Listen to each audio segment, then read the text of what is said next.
So this is the all new Realme 16 Pro Plus। और अगर आप बहुत ज़्यादा फ़ोटोज़ खींचते हो, आपके लिए वीडियो उतना मैटर नहीं करता, तो आज के इस वीडियो में हम सिर्फ फोटोग्राफी के हिसाब से इस फ़ोन की बात करने वाले हैं कि क्या आपको लेना चाहिए, क्या स्किप करना चाहिए, मेरे क्या व्यूज़ हैं। सैम्पल्स आप भी देख सकते हो, आपका जो भी पर्सपेक्टिव बनता है ये वीडियो देखने के बाद do comment in let me know. अब हम इसका रिव्यू देखते हैं, बट उससे पहले एक बार कैमरा सेटअप की बात कर लेते हैं। अब यहाँ पे आपको 3 कैमरा का सेटअप मिलता है। 200 मेगापिक्सल का प्राइमरी सेंसर है इस बार, जो कि सैमसंग का HP5 सेंसर है, जो 1x1.56 इंच का सेंसर है, अपर्चर है 1.9 का देता है। तो सेंसर अच्छा यूज़ करा है। बाकी अल्ट्रा वाइड एंगल में आपको सिर्फ 8 मेगापिक्सल का सेंसर मिलेगा, और टेलीफोटो में आपको 3.5x का 50 मेगापिक्सल में JN5 सैमसंग सेंसर मिलता है। सेंसर उतना बड़ा नहीं है, 1/2.7 इंच है, which is considered as a smaller sensor compare to other phones जो इसी रेंज में टेलीफोटो कैमरा देते हैं। बट सेल्फी में आपको 50 मेगापिक्सल का सेंसर मिलता है। अब इससे पहले कि मैं सैम्पल्स की बात करूँ, एक छोटी सी चीज़ है, अगर आप पीछे की तरफ इसका फ्रेम देखोगे, बहुत रिफ्लेक्टिव सिल्वर कलर का आपको आउटलाइन मिलता है कैमरा के आसपास, जो मेरे हिसाब से बहुत जल्दी स्क्रैच पकड़ सकता है। एंड इवन अगर आप आउटडोर व्लॉगिंग कर रहे हो ना, डायरेक्ट कहीं से लाइट आती है और एकदम फेस पे चमक गया, तो वो छोटी छोटी चीज़ें हैं। बट आउटपुट की बात करते हैं, तो जैसे ही आप कैमरा ओपन करते हो फोटोज़ लेने के लिए, आपको 2 कलर ऑप्शंस मिलते हैं, एक है वाइब्रेंट, एक है नेचुरल। हमने नेचुरल में फोटोज़ लिए हैं, बट आपको यहाँ एक डिफरेंस पता लग जाएगा। वाइब्रेंट बेसिकली जैसा नाम है कि कलर्स ज़्यादा सैचुरेटेड मिलते हैं, तो वो एक आपकी प्रेफरेंस रहेगी। उसके बाद यहाँ पे कुछ लाइट इफेक्ट्स भी ऐड किए हैं। स्टार वाले आइकन पे जाओगे तो एक स्टार और हार्ट का ऑप्शन है। तो इस तरीके से और भी काफ़ी फिल्टर्स हैं। इसकी हमने कैमरा सेटिंग्स पूरी डिटेल में वीडियो दूसरे चैनल पर बनाई हुई हैं, वो लिंक मैं डिस्क्रिप्शन में दे दूंगा। बाकी अगर आप फ्लैश ज़्यादा फ्रीक्वेंटली यूज़ करते हो, एक चीज़ बढ़िया है कि आप फ्लैश की ब्राइटनेस कम ज़्यादा कर सकते हो, इवन टेम्परेचर एडजस्ट हो जाता है। अभी से पहले कि मैं सैम्पल्स की बात करूँ, 2-3 पॉइंट्स हैं जो मैं हाईलाइट करना चाहूँगा। सबसे पहले जब आप फोटोज़ लेते हो, ये बहुत ज़्यादा आर्टिफिशियल ब्लर ऐड करता है प्राइमरी कैमरा से, जबकि इसका अपर्चर वैल्यू में सेंसर उतना बिगर नहीं है। तो इसका माइनस पॉइंट भी है कि जब आप फोटो ले रहे हो तो हल्के से भी डिस्टेंस पे कोई ऑब्जेक्ट है इस तरीके से, तो एकदम आउट ऑफ फोकस हो जाता है, जो बिल्कुल भी नेचुरल नहीं लगता दिखने में। सेकंड पॉइंट है, जब आप बैकलाइट में फोटो लेते हो, या तो ये फोकस मिस कर देगा या ये डायनामिक रेंज कैप्चर नहीं करेगा, जिस वजह से इस तरीके से स्काई बहुत ओवर एक्सपोज्ड आता है। तो ये तो 1-2 पॉइंट्स हैं, बाकी आगे डिस्कस करते हैं डिटेल में। जितने फोटोज़ आप यहाँ पे स्क्रीन पे देख रहे हो, ये सब एनालाइज करने के बाद पहली चीज़ जो मुझे अच्छी लगी वो है कि डिटेल एंड टेक्सचर अच्छा है, बिकॉज इन्होंने सेंसर बढ़िया यूज़ करा है, तो आपको इन्फॉर्मेशन अच्छी मिलती है डे टाइम में, डिटेल वगैरह सही रहेगी।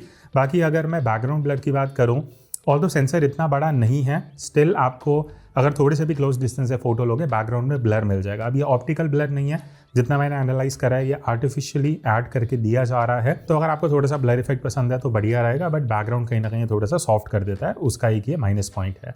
बाकी एक बढ़िया चीज़ मुझे अच्छी लगी, बैकलाइट में हमने जितनी फोटोज़ ली हैं वहाँ पे Realme 16 Pro Plus ने काफ़ी बढ़िया डायनामिक रेंज निकाली है, स्पेशली जो पीछे की तरफ से लाइट आती है, तो वो एक काफ़ी स्ट्रॉन्ग पॉइंट है इसका।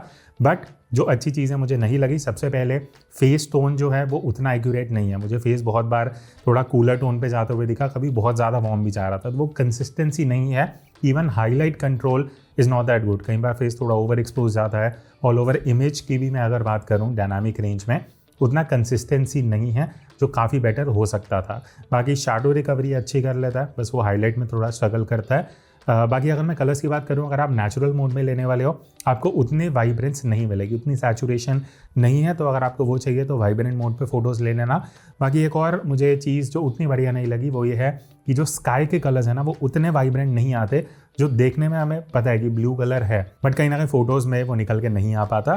तो कैजुअल यूज़ के लिए कैमरा अच्छा है, टेक्निकली बढ़िया है, बट जो इनकन्सिस्टेंसीज हैं वो मैं आपको बता चुका हूँ। लो लाइट की बात करते हैं। अब लो लाइट में बहुत इंप्रेसिव आउटपुट है, मतलब मुझे कुछ भी ड्रॉबैक नहीं लगा। फोटोज़ काफ़ी बढ़िया शार्प आती हैं, डिटेल्स अच्छी हैं, टेक्सचर बढ़िया निकाल लेता है, एजेस अच्छे शार्प हैं, हाईलाइट कंट्रोल काफ़ी स्ट्रॉन्ग है इसका, even all over dynamic range हो गया, नॉइज़ कंट्रोल हो गया, जितनी टेक्निकल चीज़ें हैं सब कुछ बढ़िया है। तो ये मैं बोलूँगा लो लाइट में इस बार Realme ने एक्चुअली काफ़ी बढ़िया काम करा है, कंसिडरिंग जिस प्राइस पॉइंट में फ़ोन आता है। तो क्या आप भी अपने स्मार्टफोन कैमरा से कुछ इस तरीके की प्रोफेशनल फोटोज कैप्चर करना चाहते हो, आप ज्वाइन कर सकते हो मेरा 5 आवर्स का ऑनलाइन फोटोग्राफी कोर्स, जहां पे मैं आपको बेसिक्स ऑफ फोटोग्राफी सिखाने वाला हूं कि कैसे आपको एक्सपोजर कंट्रोल करना है, कैसे सीन्स को कंपोज करना चाहिए, जब आप किसी भी सिचुएशन में फोटो ले रहे हो क्या क्या चीजें आपको ध्यान रखनी चाहिए, फोटोज कैसे एडिट करनी है, ये सारी चीजें हम इस कोर्स में सीखने वाले हैं। तो बाकी की डिटेल्स आपको जो डिस्क्रिप्शन में लिंक है वहां जाके मिल जाएंगी। और 750 से ज्यादा मोबाइल फोटोग्राफर्स ऑलरेडी ये कोर्स अवेल कर चुके हैं और अभी स्पेशल ऑफर भी चल रहा है जहाँ पे आपको 20% डिस्काउंट मिलेगा using this coupon code. So join me on this journey and learn how to click better photos using any smartphone camera. अब नेक्स्ट हम बात करते हैं अल्ट्रा वाइड एंगल कैमरा की, जो मैं स्टार्टिंग में बता चुका हूँ सिर्फ 8 मेगापिक्सल का कैमरा है, जो इस प्राइस पे तो बिल्कुल भी जस्टिफाइड नहीं है। आपको 20-25 हज़ार में इससे बढ़िया कैमराज मिल जाते हैं। तो अगर आपको अल्ट्रा वाइड फोटोज ज़्यादा लेनी है, सीधी बात है ये वाला फ़ोन स्किप कर देना। रिकमेंडेशन क्या है वो मैं आगे आपको एंड में बताऊंगा। आउटपुट की बात करते हैं, फ़ोटोज़ बहुत ज़्यादा सॉफ्ट हैं, डिटेल टेक्सचर ना के बराबर दिखेगी।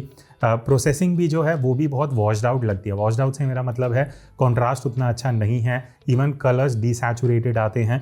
तो बैकलाइट में सिर्फ एक चीज़ ये अच्छी है कि बैकलाइट में आपको डायनामिक रेंज अच्छी मिल जाती है, बट अगेन फ़ोटोज़ वो थोड़ी वॉश्ड आउट लगती हैं, एजेस बहुत ज़्यादा सॉफ्ट हैं। तो टेक्निकली ये कैमरा बिल्कुल भी अच्छा नहीं है।